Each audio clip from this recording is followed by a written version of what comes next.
Welcome to the Project Zion podcast.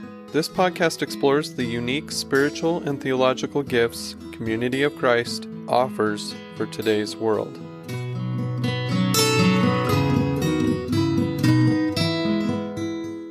Welcome to Project Zion podcast. This is Cuppa Joe, where we explore restoration history, and I'm your host, Karin Peter.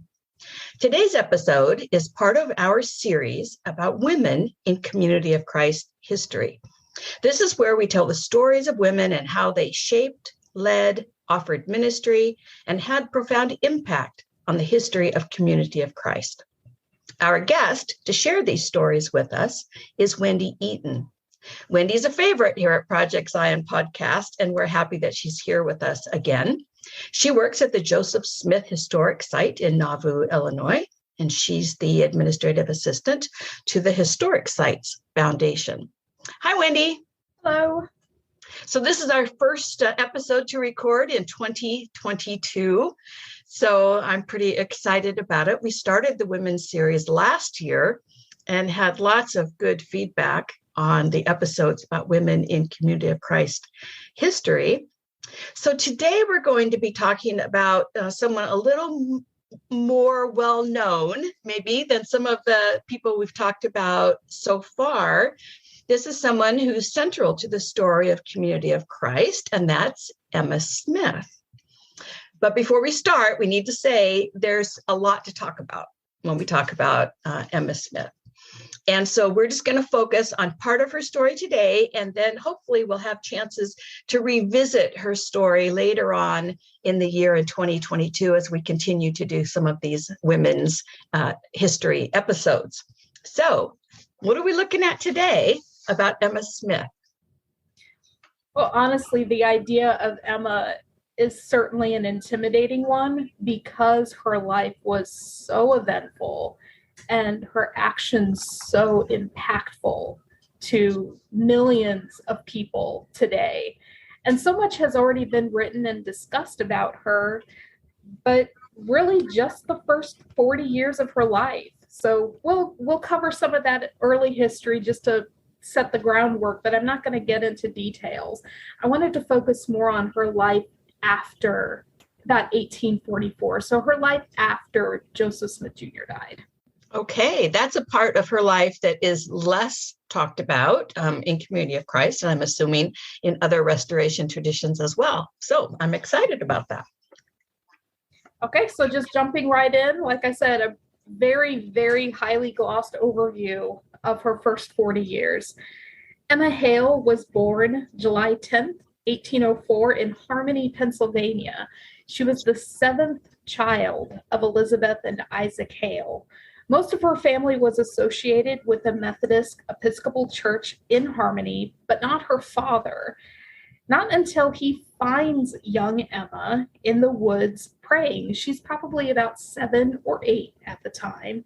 And he overhears his daughter's prayer that she's concerned about his relationship with God. And this must have touched him quite a bit because he soon joins and is a little more involved in his family's church life as Emma continues to grow. Are we saying that she guilted him into that inadvertently? Maybe she was praying. Yeah. Emma was considered intelligent, fairly tall, very lovely.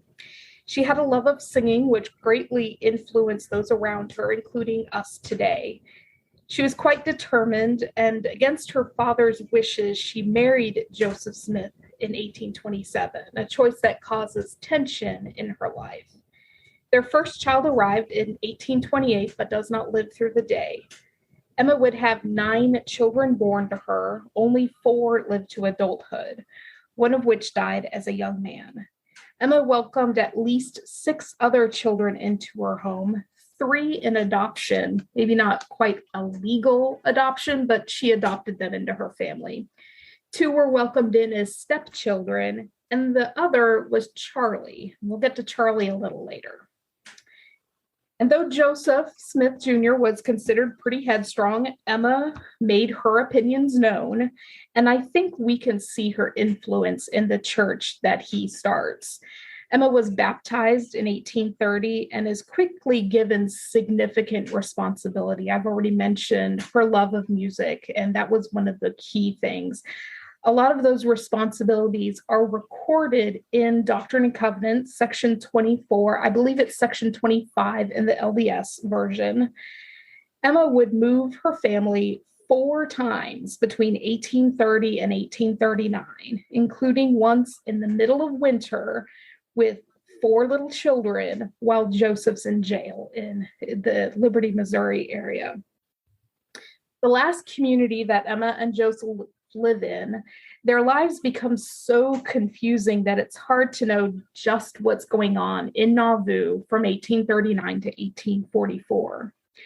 It's even hard to pin just where this big problem comes into play. And of course, I'm talking about plural marriage, polygamy, celestial marriage, whatever you call it. It enters Emma's world and it completely disrupts everything. I would guess it starts around 1841, but it's such a touchy subject that everybody has their own opinion on it, whether it started earlier, whether it started later, whether it never happened. But no matter what the understanding is on plural marriage, it impacts her life. I don't want to spend too much time on it. I think there have been discussions on Project Zion podcasts on it before, but I will chime in just a little bit because I know if I don't talk about it, I'll hear it. So the document, if there is any document on celestial marriage, it comes to being in July of 1843. It's not widely known during this time period. It's not published until 1852, and that is not by Community of Christ members, those who would become Community of Christ members. It's by those following Brigham Young out in Utah. Allegedly, when this document is presented to Emma in 1843, she burned it. I don't know one way or the other if she did, but I think the sentiment of the story of her burning it is true. In interviews through her later years, Emma would continue to say that she was the only legal wife of Joseph Smith Jr., which is true. None of the other wives, if there were any other wives, were recorded in any kind of civic register. One of her grandsons, Frederick A. Smith, recalled that whenever people would visit Nauvoo and start to pry into Emma's life, she typically would respond with, "Thank you, those things are personal," or "That is a private affair."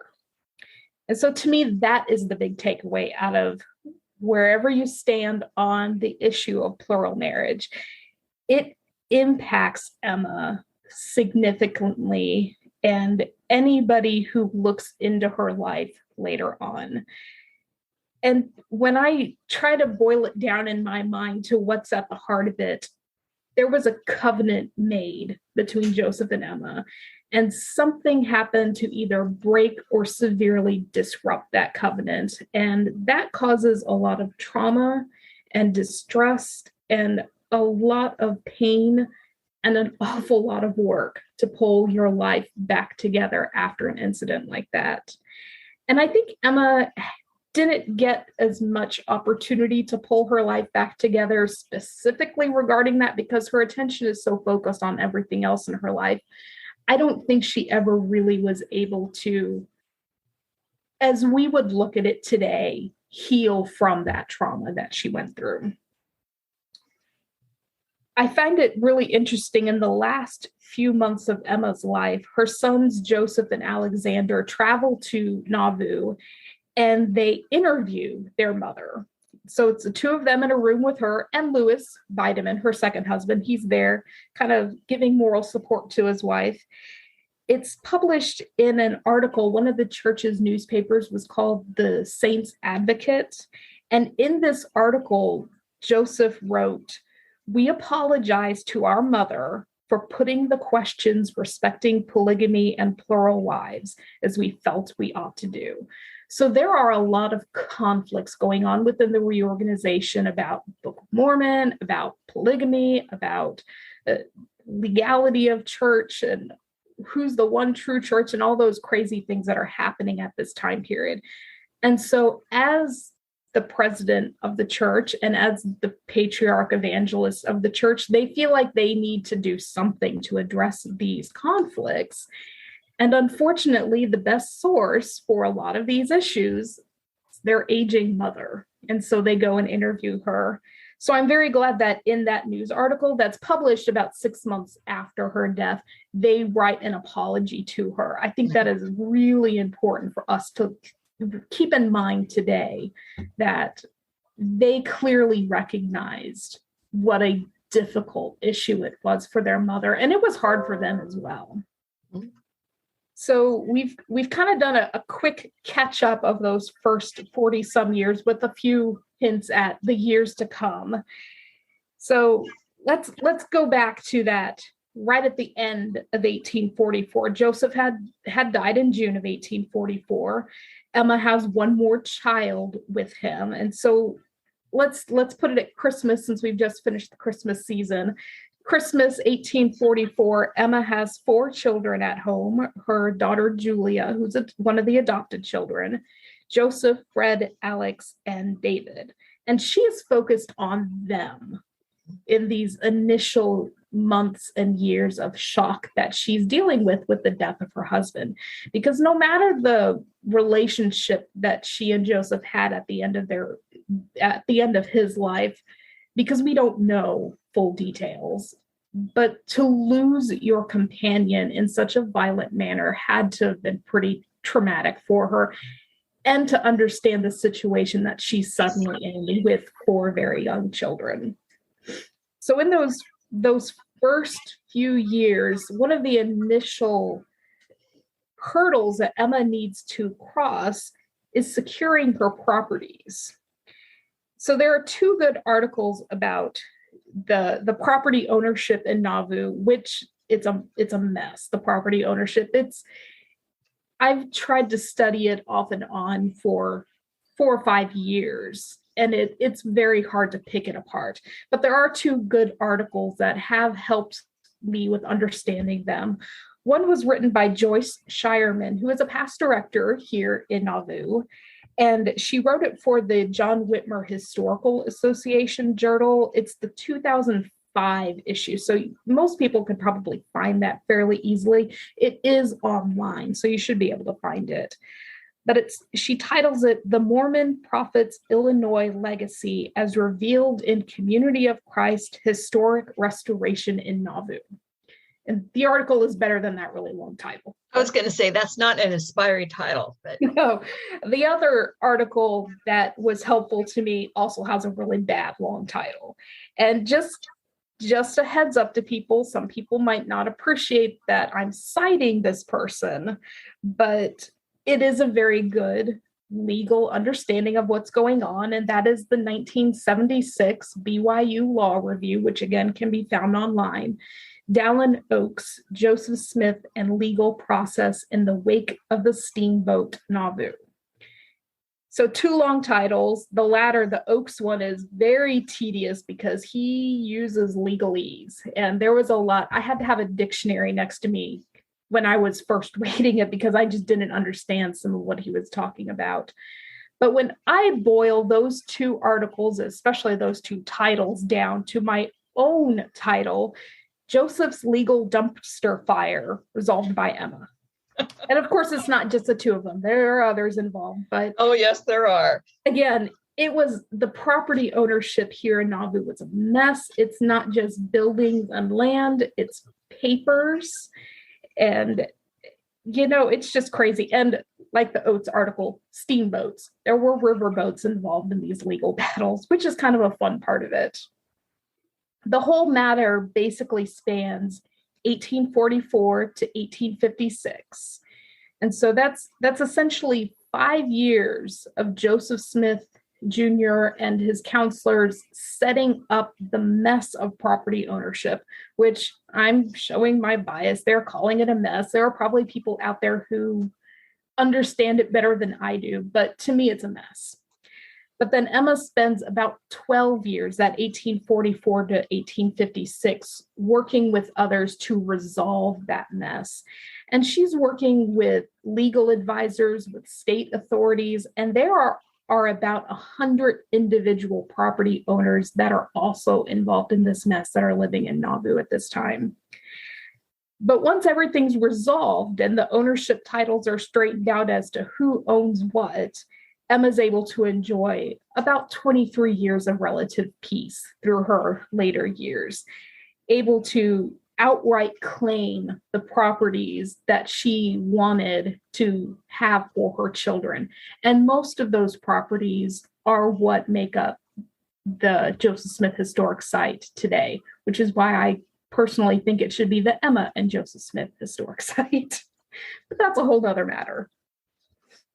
So as all this is taking place, Emma's life is carrying on. It's not just a legal battle going on in this time.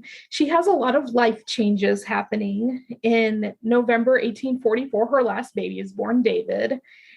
Emma works hard to maintain life in Nauvoo for her children, but in the fall of 1846, the fighting between the remaining members of the church who would follow Brigham Young and the Apostles' West, the last people that are still holding out here in Nauvoo, and some of the new residents are fighting. And the fights get violent enough that Emma wants to leave and take her children to safety. So for about 6 months, she and they are living in Fulton, Illinois, which is several hours north of Nauvoo.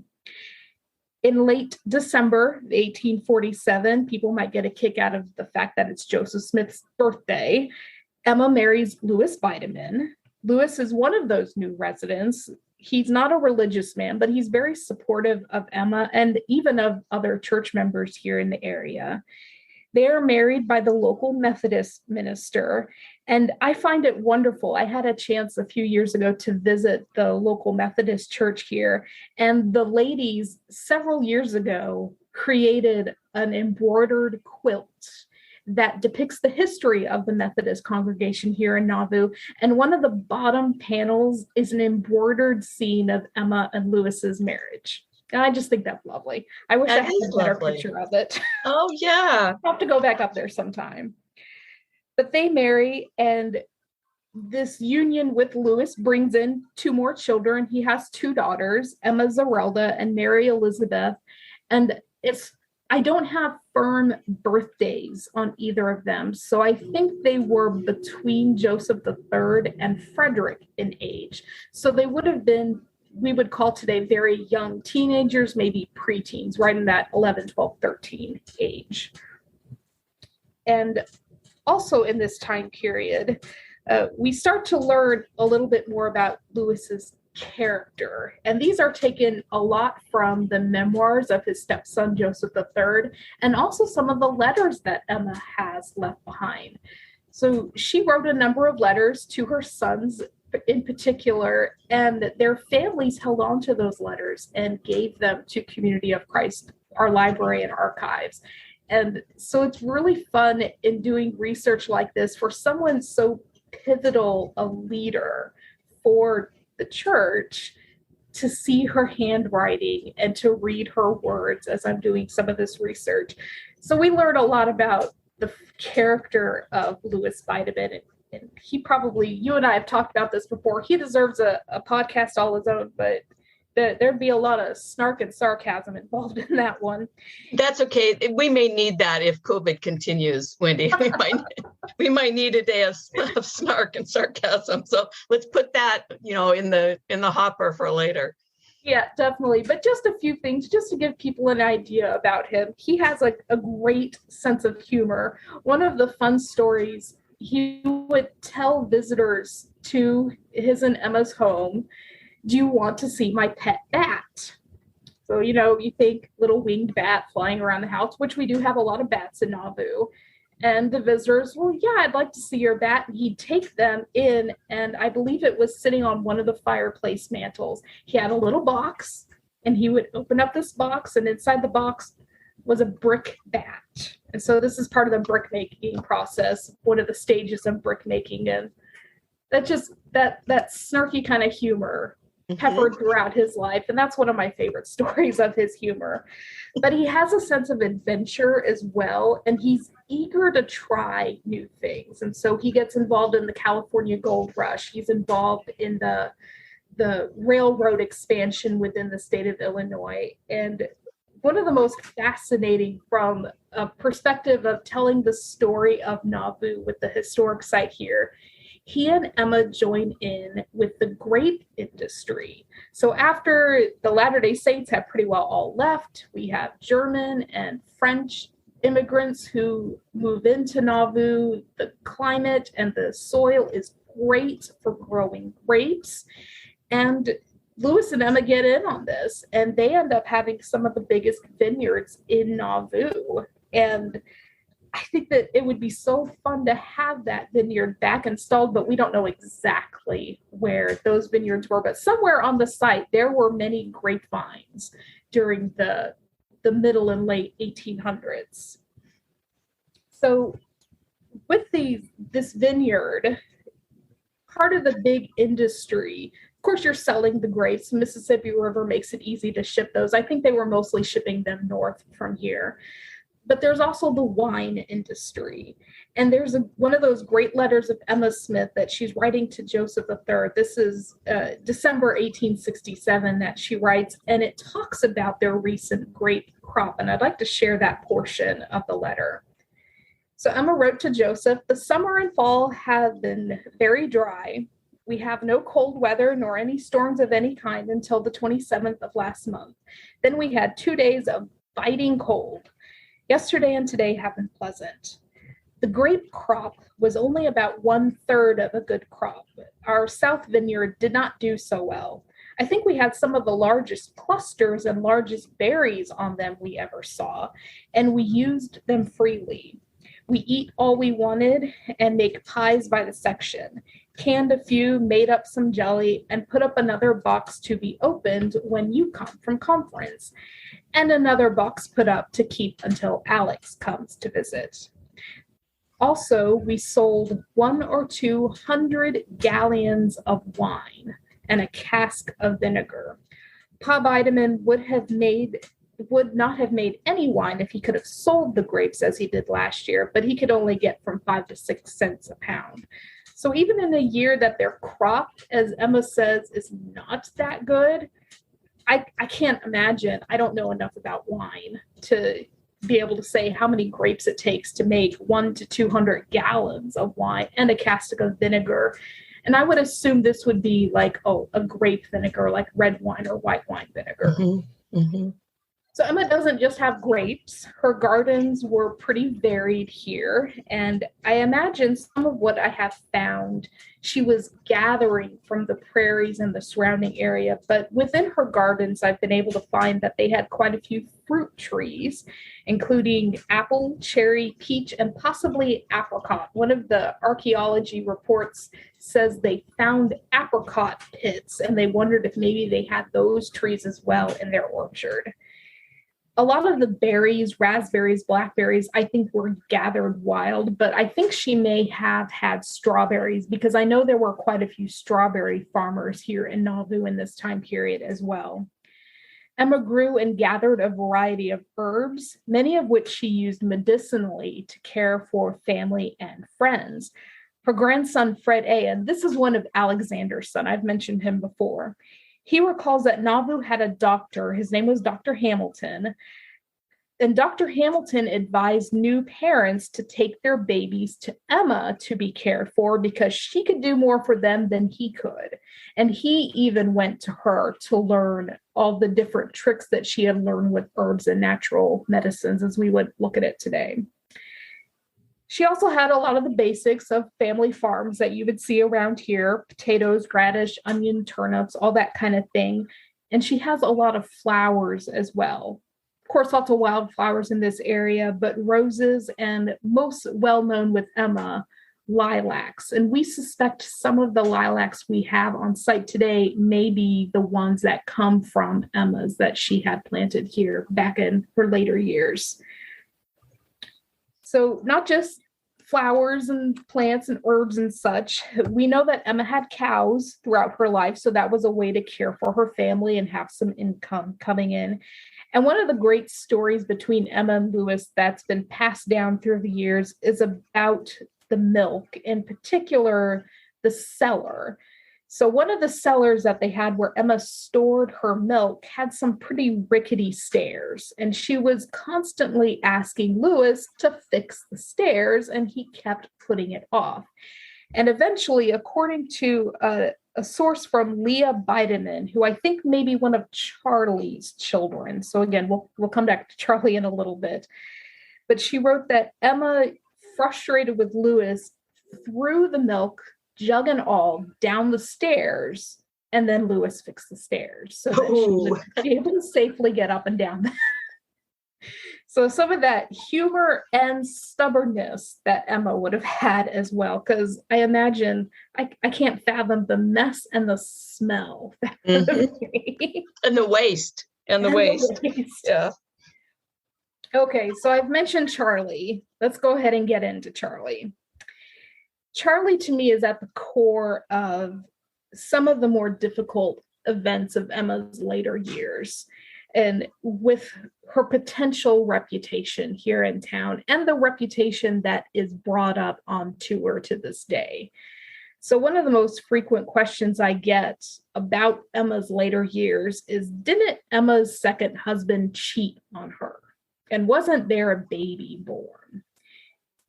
And I have to bite my tongue, because depending on how you look at it and how you understand history, her first husband cheated on her too.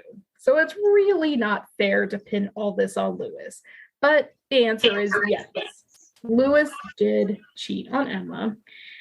The woman involved was named Nancy Abercrombie. We don't know a lot about her, but what I've been able to pick up, I believe she was married twice and had a child with each husband.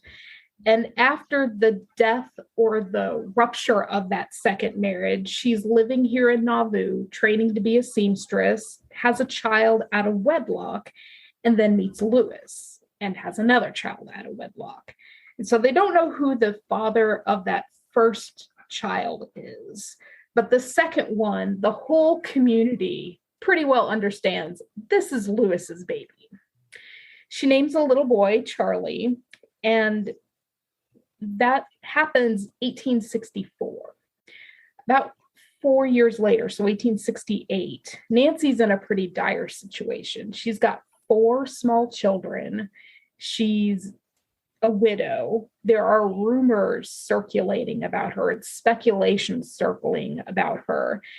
And she asked Emma to take in Charlie. And Emma does. And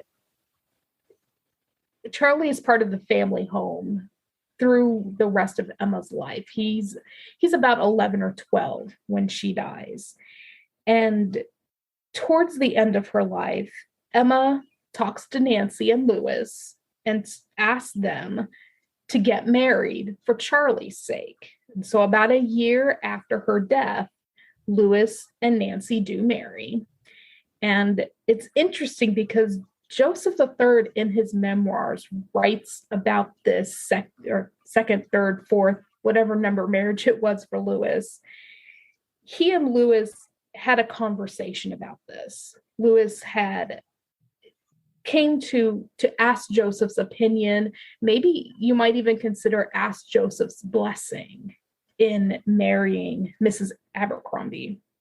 Joseph wrote that he offered no objection to taking the step for Lewis and Nancy to marry, believing it to be to a certain degree a palliation, at least of some of his mistakes, some of which were either unknown to my mother, or else she had purposely resolved to not let create further division between them. So every evidence seems that Emma was supportive of Lewis and Nancy marrying, and the biggest reason was Charlie. She wanted this boy who, it was none of his fault how he came into this world, but she wanted him cared for and she wanted him looked after. And she even includes him with the properties of here at the Joseph Smith Historic Site. She leaves him the Riverside Mansion, which we call the Nauvoo house. And so the church purchases it from him when they are in the very, very beginning stages of creating the historic site in the early 1900s here. Charlie would later remember Emma as an incredibly kind and gracious parent. He felt to be fully a member of the family, and he wrote around 1940 of Emma, "She had a queenly bearing without the arrogance of a queen, a noble woman, showing a living charity for all." And I think that is a beautiful testament of an incredibly difficult situation. So let's look at Emma as a mother, a little bit as a daughter-in-law, but as a mother-in-law, and the most fun I've had as a grandmother. At the time of Joseph Smith Jr.'s death, as I've mentioned, Emma has Julia, Joseph, Frederick, Alex, and David at home. And in the disturbance of the church breaking up and following different faction leaders through the 1840s and into the 1850s, she takes in a new child during this time period. So one of the early British converts was a woman named Elizabeth Kendall. And before she even left the English area, I don't know exactly what community she was living in, but she was widowed. And I think she had 3 or 4 children. And her youngest, Lizzie, is the one at the heart of this story. So she takes her children, crosses the Atlantic Ocean as a widow, and settles in Nauvoo. And possibly due to her poor health, but I don't know the exact reason, she does not affiliate with any of the different factions that are developing in the church, whether James Strang's or Brigham Young, Sidney Rigdon, any of them. She just stays in Nauvoo. We have quite a bit of record talking about how she liked to visit with Emma in the mansion house, taking baby Lizzie with her on occasion. Elizabeth dies in 1850, and Emma takes in young Lizzie, who I think would have been somewhere between 8 and 10 years old at this time. This is the same time period that Emma's eldest, Julia, marries. And so the family is fluctuating. A brand new little girl is coming in, and the oldest girl is getting ready to launch out on her life of her own. Even though Julia and her husband initially live in the mansion house and help run the hotel, but his health caused them to need to move to Texas. And eventually his health declines enough that she's widowed by 1853. We're jumping around a lot in the timeline right here. But to go back to Lizzie, after about 10 years of being raised by Emma as a daughter of the household, Lizzie and Alex, Emma's son, marry. And they start a family of their own. And I think that Lizzie and Emma must have had an incredible relationship. Here's this little girl who, as a very small child, meets Emma and knows her as a friend of her mother's. And then she comes into the home as Emma's daughter, and then becomes Emma's daughter-in-law. But also, and very significantly, she's Emma's companion for a great many years. Lizzie and Alex live in the mansion house, and Emma and Louis are living in the mansion house still at this time. And I think that Emma must have been quite a strong caretaker for Lizzie's state of well-being, if you want to think of it that way, as Alexander's taking up a leadership role within the church. And she's left home in Nauvoo with children to raise. But she has her mother-in-law, this woman who she knows really cares about her, right there to help support her. So we're going to jump through all of Emma's children just briefly, because I've talked about some of them in past podcasts. So before we get into that, though, I want to talk about two other big moments that happened in 1860.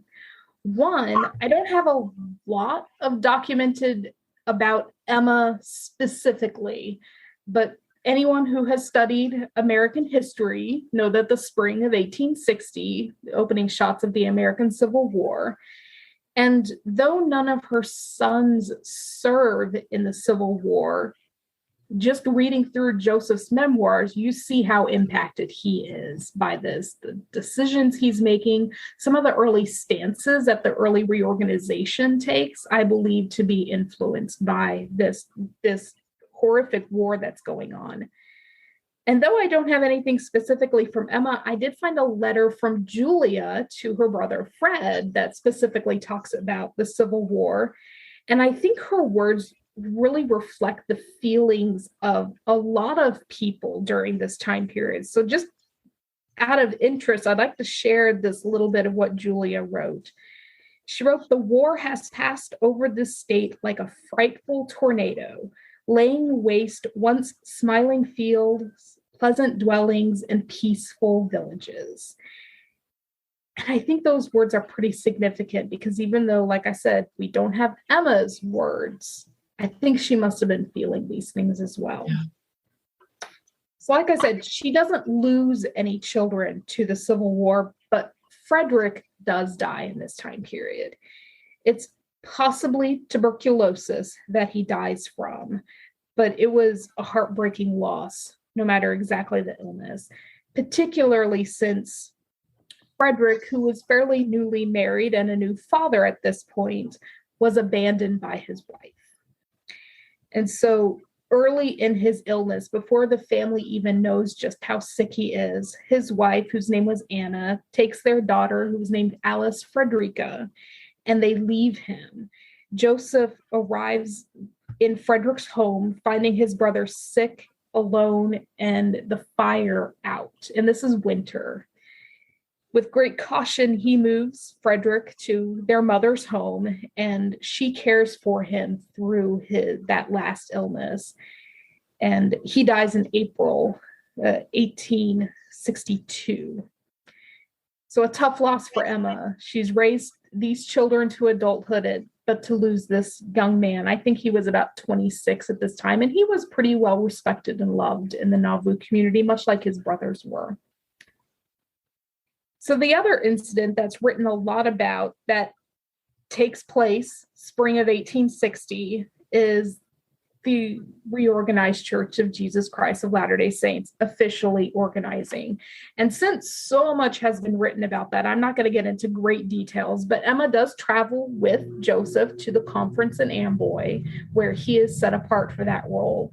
And she, like him, are accepted into the group without needing to be rebaptized, which was a pretty significant thing at that point. She reprises her role as chief hymn creator and helps with the creation of the first hymnals of the reorganization. And as I mentioned with her relationship with Alex's wife, Lizzie, she also has a similar relationship with Joseph's wife, Emmeline, who I've talked about before in previous podcasts, that supportive role for her daughters-in-law as their husbands are going off into this new role of church leadership. So Emma's daughters-in-law, talked about Emmeline and about Lizzie. There's also Clara and later Bertha. She doesn't meet her daughter-in-law, Ada, who would be Joseph III's third wife. But there's a lot going on. And there was a moment this last summer when I was working on my research about the three consecutive wives of Joseph Smith III, that I stood in the middle of the intersection of Water and Main Street, which you would never be able to do in the middle of summer here in Nauvoo, except we were closed with COVID. So I was able to stand in the middle of the road in the middle of summer and just look at the proximity of these homes. Joseph and Emmeline and their children were living in the homestead. Lizzie, Alex, and their family were living in the mansion house with Emma.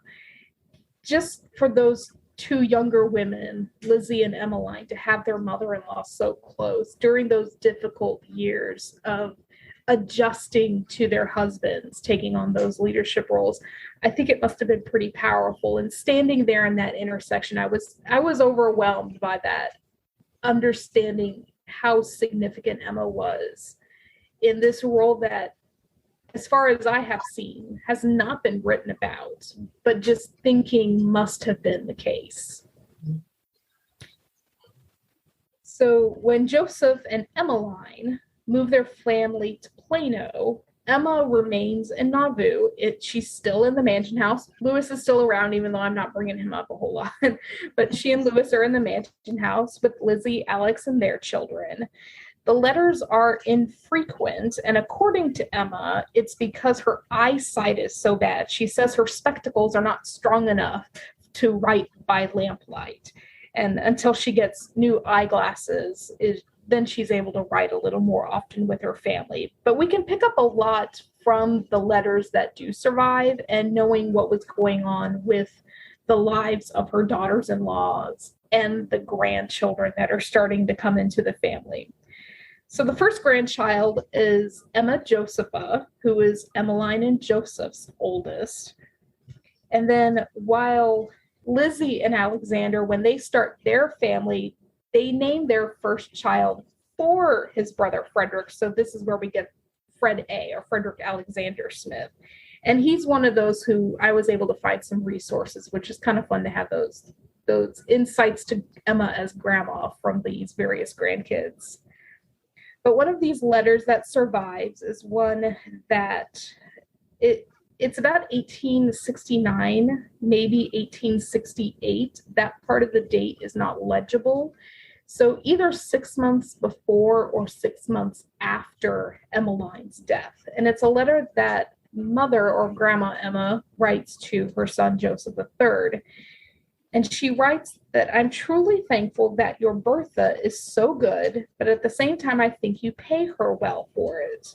I trust that Zadie, who's one of the grandchildren, will grow out of her illness in time." And so just a recap, if people haven't listened to that particular podcast, Joseph III's first wife, Emmeline, she's very ill, especially in her last few years. And Bertha comes into the home as a caretaker for the children, for the house, and just managing household affairs and such. And she stays on after Emmeline dies. And several months later, in the fall of the year, Emmeline dies in the spring. In November of the year, Bertha marries Joseph III. And that causes all sorts of fun scandal in and of itself.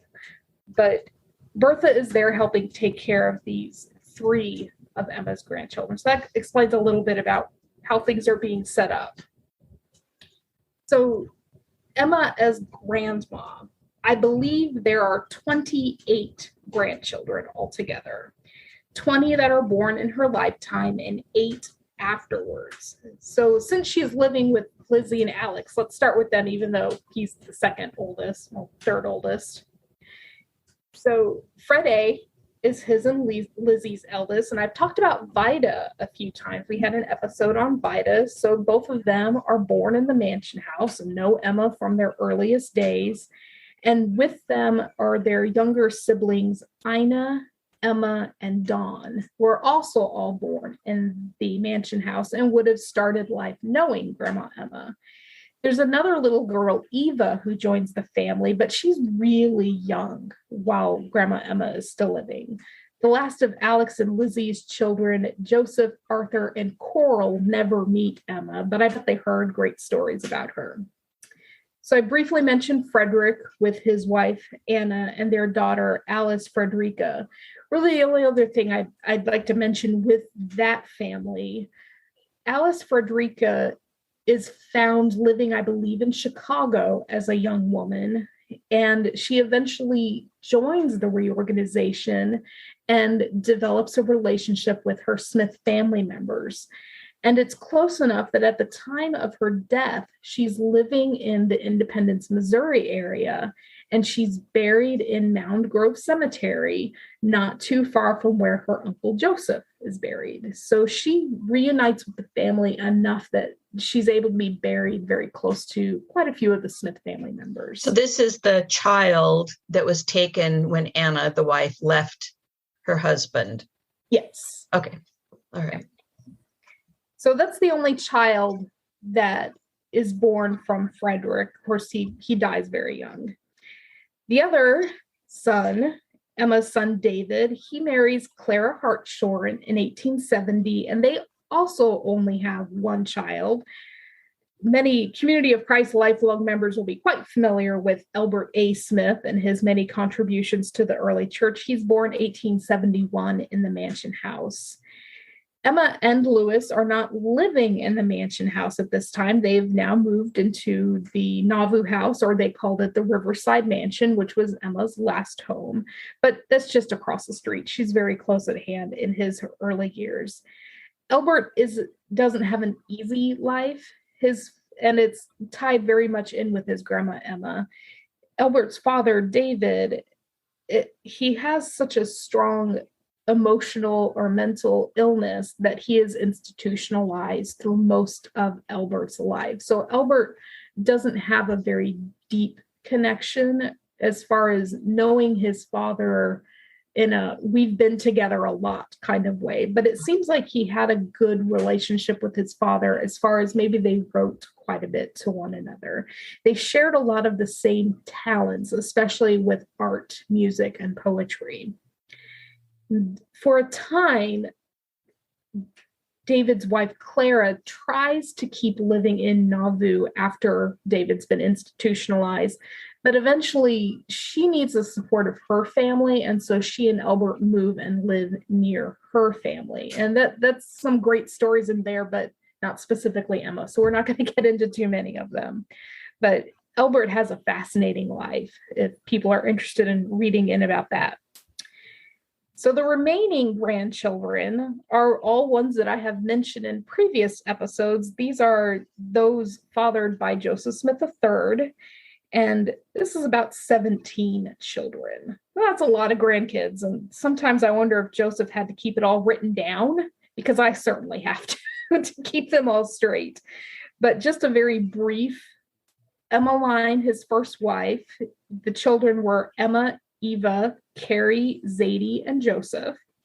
Bertha's children, David, Audie, we've talked about Audentia quite a bit, Fred, Israel, who were both presidents after their father, Kenneth, Azuba, Hale, Blossom, and Lucy. And then his last wife, Ada, they have 3 boys, Richard, William, and Reginald. And William was also a church president after his brothers were. There are a lot of great Emma as grandma stories, and I've shared some of them, but I really want to focus on the oldest granddaughter, Emma Josepha, with a little bit of the time that we have today.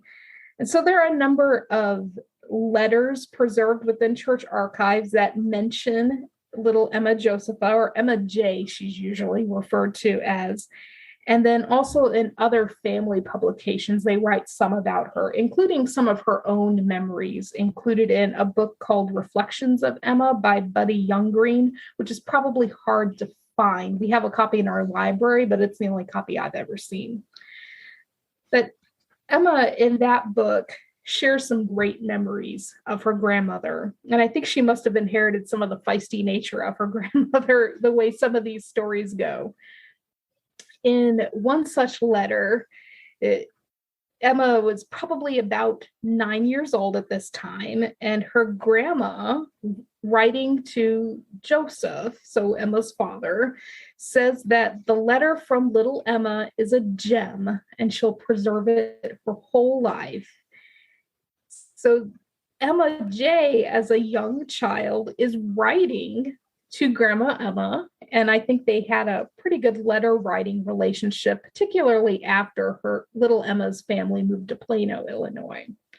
Emma J is 12 when her mother dies, and she seems to have a very hard time adjusting, especially because she is so far away from her grandma. Emma ends up returning to Nauvoo pretty regularly to visit and at times stay for long periods of time with grandma in the Riverside mansion. And one letter written when I think she was about 14 indicates that she tried to run away from home because she wanted to be with grandma. She did not want to be with her father and her brothers and sisters. She wanted grandma. So I think it indicates maybe a lot of grandkids have that same feeling with a especially loved grandmother, but Emma J certainly had that relationship with Grandma Emma.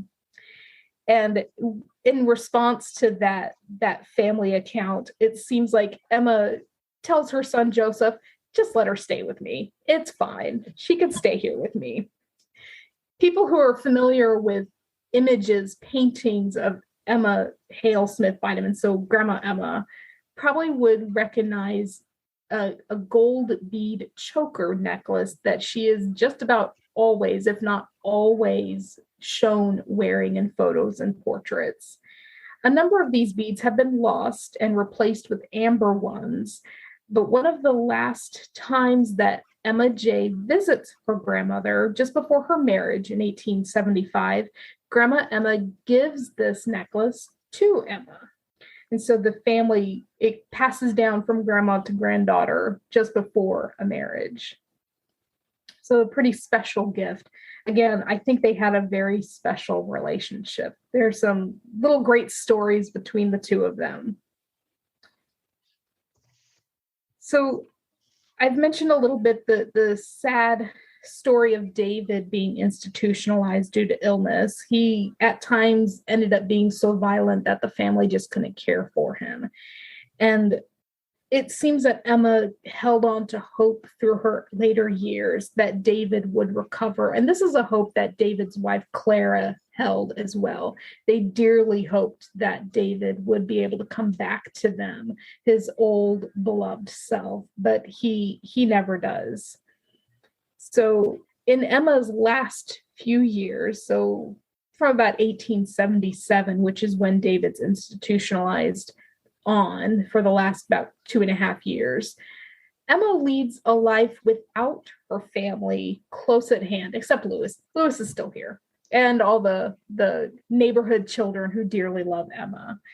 But Clara, as I mentioned, has taken Albert, and they're living elsewhere. I've alluded a little bit to it. Joseph III is living in Plano, Illinois at this time. Alexander and Lizzie moved their family to near Andover, Missouri in this time period. And Julia has remarried by this time. It's not a happy marriage, and she eventually leaves her husband and returns to Nauvoo in the last year or so of Emma's life. She and Emma lived together in the Riverside mansion, again, with Louis. He's still there.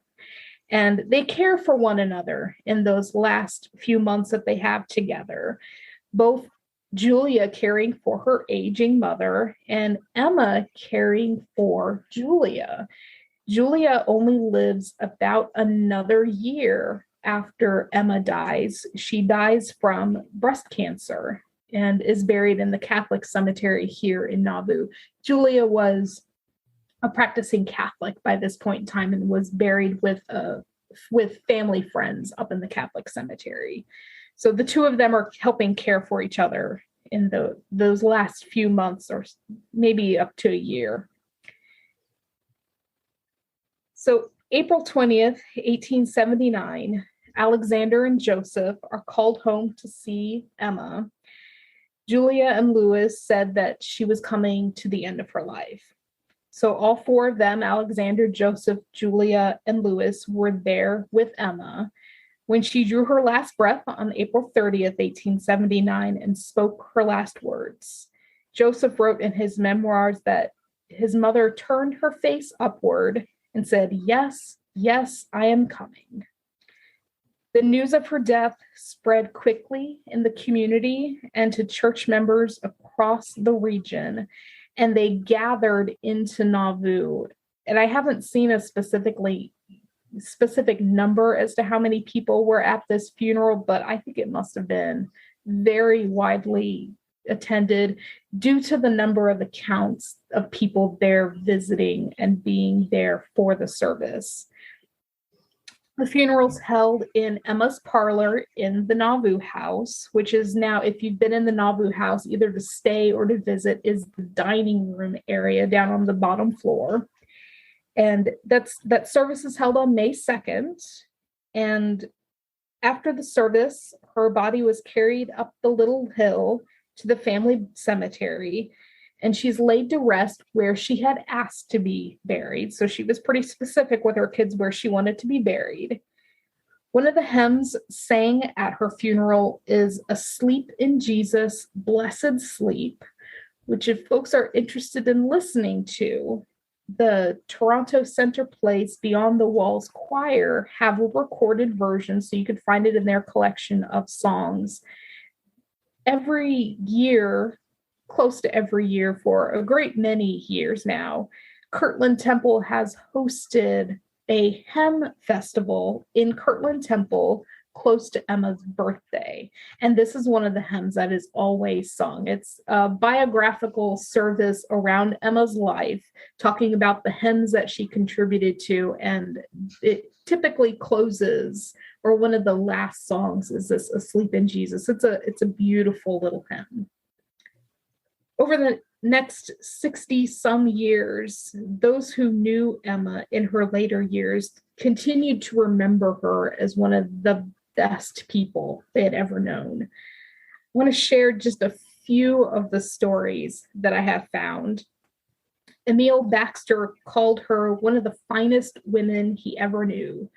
Charles Reinbold said she impressed her neighbors here in Nauvoo as being a person of superior qualities.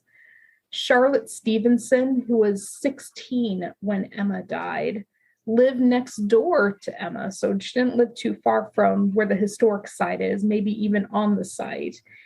And she described Emma as an intelligent, kind, highly respected woman with an even temper and a sympathetic nature. Sophie Tanner Harsh also knew Emma as a teenager, when Sophie was a teenager, and said that none could surpass Emma in fundamental goodness. Now, I'd be interested to know if any listeners would recognize any of those names. None of them are church members. They are all children who were born or grew up here in Nauvoo and knew Emma when they were small children or teenagers, that were members of the community here that just dearly loved Emma. The community of Nauvoo treasured her as one of the greatest people here. And so to get a glimpse of her character without even having to pull family or pull church resources, I think that tells a lot about a person, that most people only know her because she's a Smith and because she's the matriarch of the church that they are a part of. But I like those little glimpses from people who knew her just as Aunt Emma or Grandma Emma, just a lovely woman who they've got it to grow up near and be cared for and loved by. Of course, not everybody liked Emma, but a lot of that is wrapped up in generations-long sentiments against her. And a lot of those are based in choices she made in the 1840s and a rather unflattering book that was written in the late 1930s. That's a whole story in and of itself. But the legacy of Emma, I think it just tells of an incredible woman that I think we are all greatly blessed to have been impacted by, even though all of us living today would not have had any personal interaction with Emma. She's a great lady. So her legacy in Nauvoo, aside from the church, was one of caring for the sick, caring for children, taking in orphans, taking in people, just one of compassion and caring, completely aside from her life as a leader, a female leader in the church. So, and always having a full cookie jar. Oh, even better. Even better. So a lot of this, pieces of this I've heard before, but it's really interesting to hear all of it kind of at once about her later years, post Joseph Smith Jr. Years, because you do tend to get a different kind of portrait of Emma Smith. And I think it's a fuller portrait. It has more detail than kind of the brief sketch that were offered as kind of Joseph's sidekick and spouse. So thank you for bringing all of that to us. Do you have any book recommendations other than the ones we don't want to read? What are some good books to read about Emma Hale Smith if we'd like more information? There are definitely some to avoid, but one of the best still, even after a couple decades, is Mormon Enigma, which most people would be able to find pretty easily, both on Amazon, and we do sell it at the Red Book store here in Nauvoo, and we have an online bookstore if people are interested. Ron Romig, who served as church archivist for a long time and also director at Kirtland Temple, and he's part of the Sacred Story Church History team. He wrote 2 little books that were published by the John Whitmer Historical Association, Emma's Family and Emma's Nauvoo. And the lovely thing about those is they're collections of primary resources. So a lot of the letters that I quoted, they can easily be found in both of those books. Joseph III's memoirs talk some, but you have to pick and choose through that. But yeah, definitely Mormon Enigma is probably still the best source on her. I would advise people, as the authors do in the introduction to the later editions, don't read the first edition because they, like many other historians, had to deal with Mark Hoffman forgeries in their early research. So it's the later editions are the more fully reliable ones. Okay, good advice for that. So Mormon Enigma, the story of Emma Hale Smith. So Wendy, I want to thank you for doing all of this research, putting this together and sharing a bit more about Emma Smith with us. You've given us some hints on where we might go in some additional podcast episodes, even ones that are not women-centric, but I think Albert A. Smith might be an option for us to do an episode about in the future as well. But we'll revisit Emma later on in the year and check in with some different time periods of her life. So before we leave today, is there any last thought or piece of information you'd like to close with? I'd really like to close with the closing verse of a poem by David. So again, the youngest son born to Emma. And I found it published in a book called Hesperus, which was published by Albert A. Smith as a collection of both his and his father's poetry. And this particular poem David wrote about his mother is called In the Darkness and the Rain. So again, this is the last verse. Most of his poems are pretty long. We shall meet again, dear mother, in a land made bright with love, where the sunshine pure and golden pours from its free source above. In the pleasant land of heaven, where the Savior ever reigns, where there comes no time of parting in the darkness and the rain. Oh, that's lovely. Thank you. For our listeners, if you have questions for Wendy or suggestions of women from Community of Christ history that you would like to hear about in an episode, you can reach her at Eaton, WEATON, at seaofchrist.org. This is Cuppa Joe, part of the Project Zion podcast. I'm your host, Karin Peter. Thanks so much for listening.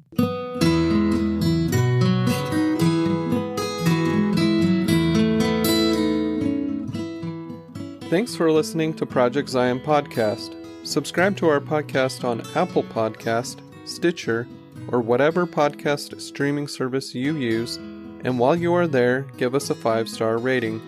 Project Zion Podcast is sponsored by Latter-day Seeker Ministries of Community of Christ. The views and opinions expressed in this episode are of those speaking and do not necessarily reflect the official policy or position of Latter-day Seeker Ministries or Community of Christ. The music has been graciously provided by Dave Hines.